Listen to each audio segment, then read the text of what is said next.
હવે આપણે ઇન્ટરેક્ટિવ વોલના માધ્યમથી એ સમજીએ કે કયા કયા જિલ્લામાં વરસાદની આગાહી કરવામાં આવી છે। જે સરકારી સાઇટ છે આઈએમડી ઇન્ડિયન મેટ્રોલોજિકલ ડિપાર્ટમેન્ટ દરરોજ એક પીડીએફ જાહેર કરે છે અને એમાં કયા કયા જિલ્લામાં વરસાદની આગાહી છે એની વિગતો આપવામાં આવે છે। અહીંયા તમે નકશો જોઈ શકો છો। 3 અલગ અલગ તારીખ માટેની આગાહી છે, જેમાં 4 તારીખની આપણે વાત કરીએ તો આ ગ્રીન જેટલો વિસ્તાર તમને દેખાઈ રહ્યો છે એટલા અહીંયા ક્યાંય પણ વરસાદની આગાહી કરવામાં નથી આવી, એટલે કે છૂટો છવાયો વરસાદ વરસી શકે છે। પણ તમે જુઓ અહીંયા દક્ષિણ ગુજરાતનો આટલો હિસ્સો જ્યાં ઓરેન્જ એલર્ટ આપવામાં આવ્યું છે।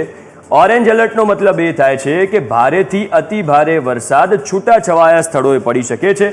કયા કયા જિલ્લામાં ઓરેન્જ એલર્ટ છે તો સુરતમાં, નવસારીમાં, વલસાડમાં, દમણ અને દાદરા નગર હવેલી કેન્દ્ર શાસિત પ્રદેશ, અહીંયા આટલા વિસ્તારોમાં ઓરેન્જ એલર્ટ આજની તારીખ માટે આપવામાં આવ્યું છે સરકારી સાઇટ પ્રમાણે। અને સૌરાષ્ટ્રની જો આપણે વાત કરીએ આટલા હિસ્સાની, તો સૌરાષ્ટ્રમાં ગીર સોમનાથમાં, અમરેલીમાં અને ભાવનગરમાં યલો એલર્ટ આપવામાં આવ્યું છે।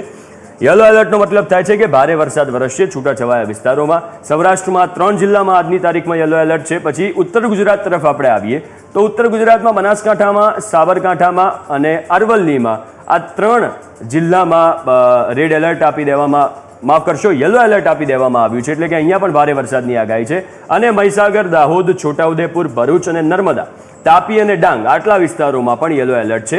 એટલે ઓલ ઓવર આ સ્થિતિ તમે આજની જોઈ શકો છો ગુજરાતમાં કે કચ્છ, પાટણ, મહેસાણા, મોરબી, દેવભૂમિ દ્વારકા, જામનગર, રાજકોટ, પોરબંદર, જૂનાગઢ, બોટાદ, અમદાવાદ, ખેડા, આણંદ, વડોદરા, પંચમહાલ, ગાંધીનગર અને મહેસાણા આટલા જિલ્લાઓમાં કોઈ ખાસ આગાહી નથી, ત્યાં છૂટો છવાયો વરસાદ રહેશે। પણ ગીર સોમનાથ, અમરેલી, ભાવનગર, બનાસકાંઠા, સાબરકાંઠા, અરવલ્લી, મહીસાગર, દાહોદ, ભરૂચ, છોટાઉદેપુર, નર્મદા, તાપી અને ડાંગ આટલા વિસ્તારોમાં યલો એલર્ટ આપી દેવામાં આવ્યું છે। આટલા જિલ્લાઓમાં યલો એલર્ટ છે। અને ઓરેન્જ એલર્ટની વાત કરીએ આજની તારીખમાં તો સુરતમાં, નવસારીમાં, વલસાડમાં, દમણ, દાદરા નગર હવેલીમાં ઓરેન્જ એલર્ટ આપી દેવામાં આવ્યું છે। હવે આપણે 5 તારીખની આગાહી પણ જોઈ લઈએ કે 5 તારીખની શું સ્થિતિ છે। તો આ ગુજરાતનો નકશો, આપણા ગુજરાતનો નકશો ને તમે જોઈ શકો છો કે આખા મોટા ભાગના ગુજરાતમાં 85% ગુજરાતમાં કોઈ ખાસ વરસાદની આગાહી નથી, છૂટો છવાયો વરસાદ રહેશે, ક્યાંય વોર્નિંગ આપવામાં નથી આવી। પણ તમે જુઓ અહીંયા દક્ષિણ ગુજરાતમાં આટલા હિસ્સામાં, જેમાં સુરત આવી ગયું, તાપી આવી ગયું, નવસારી આવી ગયું, ડાંગ, વલસાડ આટલા હિસ્સામાં યલો એલર્ટ છે। યલો એલર્ટનો મતલબ થાય છે કે ભારે વરસાદ રહી શકે છે છૂટાછવાયા વિસ્તારોમાં।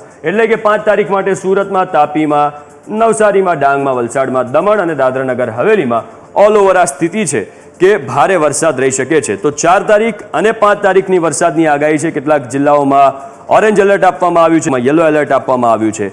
અને 5 તારીખે પણ તમે જુઓ દક્ષિણ ગુજરાતના આટલા હિસ્સામાં યલો એલર્ટ આપી દેવામાં આવ્યું છે। એટલે કે હજુ પણ આગામી 4 થી 5 દિવસ માટે આપણે વરસાદ માટે તૈયાર રહેવું પડશે।